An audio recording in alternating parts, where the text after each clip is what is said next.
अस्सलाम वालेकुम। आज हम देखेंगे क्लास 10th बायोलॉजी का चैप्टर नंबर 4, जिसका पेज नंबर है 57 और चैप्टर का नाम है स्पोर्ट एंड मूवमेंट। ठीक है जी। अब स्पोर्ट एंड मूवमेंट में हम सबसे पहले ऊपर जो है आपके पेज नंबर 57 पे दो डेफिनेशन दी हुई है। मूवमेंट की है आपकी लाइन नंबर 3 है, इसमें मूवमेंट की डेफिनेशन है। Movement is a general term meaning the act of changing of place और positioning by an entire body और बाय इट्स बॉडी पार्ट्स। ठीक है जी। और उसकी जो है last line, second last line पे लोकोमोशन की डेफिनेशन है। Locomotion is the movement of an animal as a whole from one place to another. ये भी आपने अंडरलाइन कर लेना, पेपर में आ सकता है कि what is the difference between movement and locomotion. Movement कहते हैं कि बॉडी पार्ट का या बॉडी का एक जगह से दूसरी जगह मूव करना मूवमेंट कहलाता है। लेकिन अगर लोकोमोशन की बात की जाए, लोकोमोशन कहते हैं होल बॉडी पार्ट्स, मतलब पूरा का पूरा जो बॉडी है वो मूव करे एक जगह से दूसरी जगह, उसको लोकोमोशन कहलाएंगे। जबकि मूवमेंट में बॉडी पार्ट्स भी आ सकते हैं। ठीक है जी। अब इसमें जो है ह्यूमन स्केलेटन, ये भी आपने डेफिनेशन अंडरलाइन करनी है। ह्यूमन स्केलेटन क्या है? Human skeleton is defined as a framework of hard articulate structure that provide support attachment for skeletal muscles and protection for the bodies of animals. ठीक है जी। मतलब ये क्या करेगा? ये फ्रेमवर्क होता है जो कि सपोर्ट देता है बॉडी को, स्केलेटल मसल्स को। ठीक है जी। अब इसमें जो है हमारे पास दो चीजें आ जाती हैं स्केलेटन, ह्यूमन स्केलेटन में, या फिर स्केलेटन में हम कहेंगे यहाँ पे एक एंडोस्केलेटन है और एक एक्सोस्केलेटन है। एंडोस्केलेटन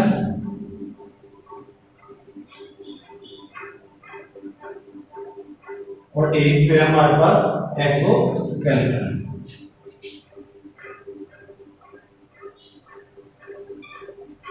अब एंडोस्केलेटन, एंडो मीन इनर, ठीक है जी। और एक्सोस्केलेटन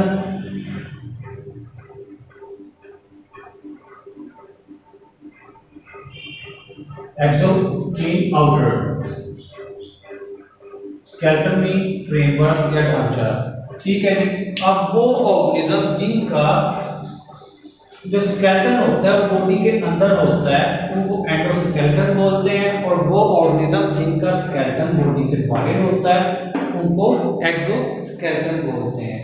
ठीक है जी। अब इसकी एग्जांपल क्या होगी? आर्थ्रोपोड, और अगर मैं इसकी बात करूं तो ये हमारे पास जैसे ह्यूमन बीइंग्स हो गए।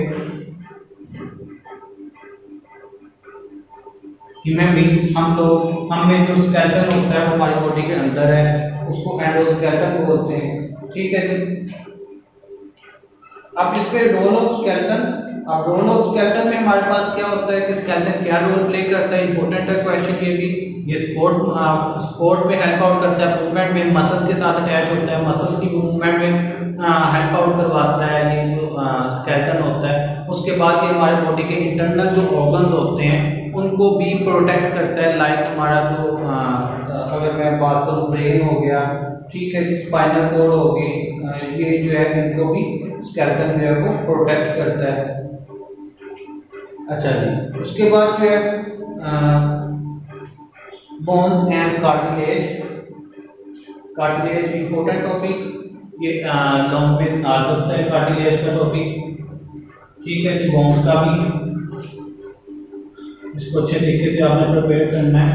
तो सबसे पहले हम डिस्कस करते हैं कार्टिलेज को।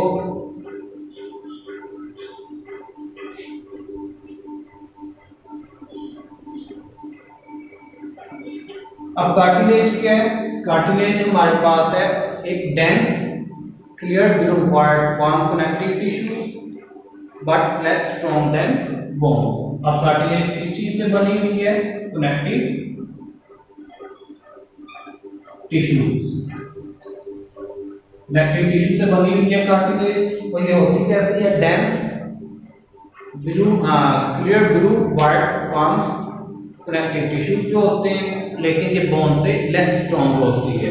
ठीक है, अब यहाँ पे कार्टिलेज के अंदर प्रेजेंट होते हैं मैट्रिक्स। ठीक है, अब इन मैट्रिक्स के अंदर हमारे पास एक फ्लोर स्पेस होती है। इन मैट्रिक्स के अंदर फ्लोर स्पेस होती है जिसको हम नाम देते हैं लुकेना। ठीक है, अब देखो ना हमारे पास क्या है, वो फ्लोर स्पेस है जो कि मैट्रिक्स के अंदर प्रेजेंट है। अब ये जो लुकेना है इसके अंदर हमारे पास प्रेजेंट होते हैं कॉन्ड्रोसाइट्स। लुकेना के अंदर प्रेजेंट होते हैं कॉन्ड्रोसाइट्स। अब कॉन्ड्रोसाइट्स क्या हैं, ये हमारे पास सेल्स हैं। और सेल्स कौन से जो कि पाए जाते हैं कार्टिलेज में। जो कार्टिलेज के सेल्स होते हैं वो कॉन्ड्रोसाइट्स कहलाते हैं। Chondrocytes cell of cartilage. ठीक हो गया जी। अब ये हमारे पास कार्टिलेज के अंदर जो मैट्रिक्स प्रेजेंट है उसमें हमारे पास फ्लोर स्पेस होती है जिसको लुकेना बोलते हैं। अब लुकेना के अंदर हमारे पास कॉन्ड्रोसाइट्स होते हैं, सेल्स होते हैं। और वो कॉन्ड्रोसाइट क्या होते हैं, वो सेल जो कार्टिलेज में प्रेजेंट होते हैं, मतलब कार्टिलेज के जो सेल होते हैं वो कॉन्ड्रोसाइट्स कहलाते हैं। अब कार्टिलेज की आगे टाइप्स आ जाती हैं, ये अक्सर शॉर्ट क्वेश्चन में भी आ जाती हैं या फिर टॉम में आए थे तो आपने सारा ही लिखना है, लेकिन इसकी टाइप जो है ये आपने अच्छे तरीके से प्रिपेयर करनी है। ये एमसीक्यूज में भी आ सकती हैं। ठीक है, एमसीक्यूज में भी पूछा जा सकता है। जैसा कि लेरेक्स पे हमारे पास जो कार्टिलेज पाई जाती है वो कौन सी टाइप की है। पहले हाइलिन कार्टिलेज। Hyaline cartilage. अब हाइलिन कार्टिलेज क्या है, ये स्ट्रॉन्ग होती है और इतनी फ्लेक्सिबल नहीं होती। ये स्ट्रॉन्ग होती है एंड लेस फ्लेक्सिबल। स्ट्रॉन्ग होती है और लेस फ्लेक्सिबल होती है। ठीक है जी, और ये कवर करती है हमारे पास लॉन्ग बोन्स को। और ये हमारे पास लेस फ्लेक्सिबल होती है और ये कवर करती है इस चीज को, लॉन्ग बोन्स। अब लॉन्ग बोन्स हमारे पास क्या होगी, जैसा कि हमारे पास आ गया trachea, larynx, knows.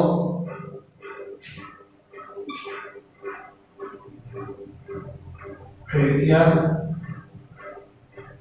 लेरेक्स, nose, bronchial tubes,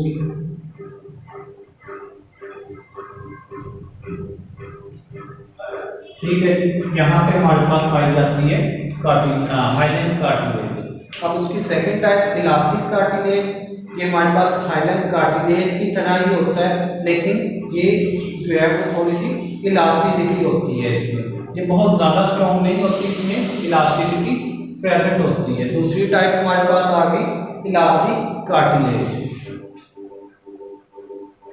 अब नाम से ज़्यादा है, इसमें थोड़ी सी इलास्टिसिटी प्रेजेंट होगी as compare to hyaline cartilage.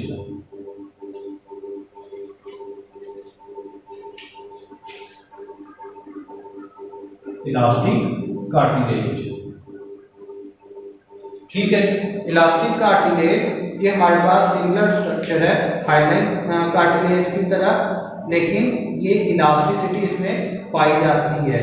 वो उसकी वजह क्या है, क्योंकि इसमें इलास्टिक फाइबर्स प्रेजेंट होते हैं और इसमें कोलेजन फाइबर भी प्रेजेंट होते हैं। इसमें हमारे पास ये क्या होती है, स्ट्रॉन्ग होती है, लेकिन प्लस इसमें इलास्टिसिटी भी थोड़ी बहुत प्रेजेंट होती है।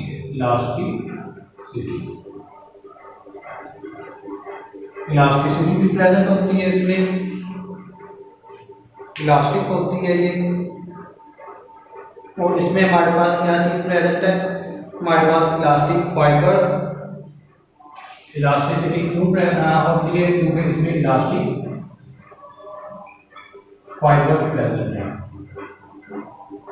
Elastic fibre with addition of collagen fibre. और ये हमारे पास कहाँ पे पाई जाती है, ये एपिग्लोटिक्स में और पिन्ना में।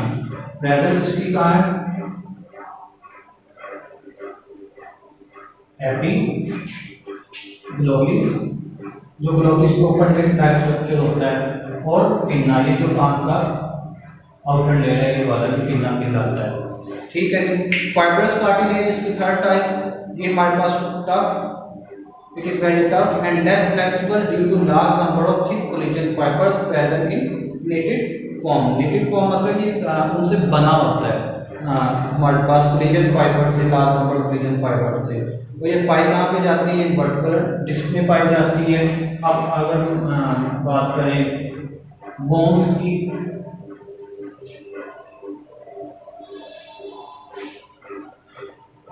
अच्छा जी, अब इनमें एक चीज जो है वो मिसिंग हुई है हमसे कि कार्टिलेज। कार्टिलेज में हमारे पास जो है ये ब्लड वेसल्स प्रेजेंट नहीं होती, ये बात आपने याद रखनी है।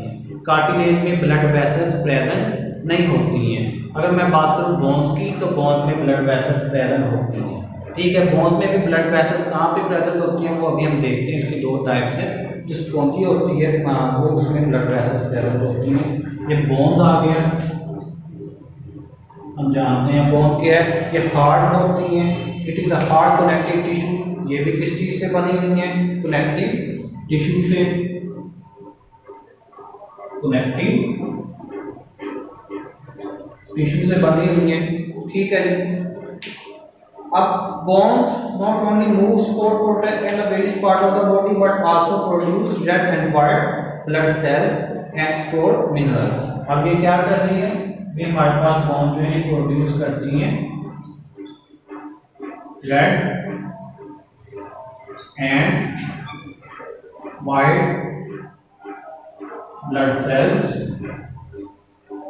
Plus store minerals.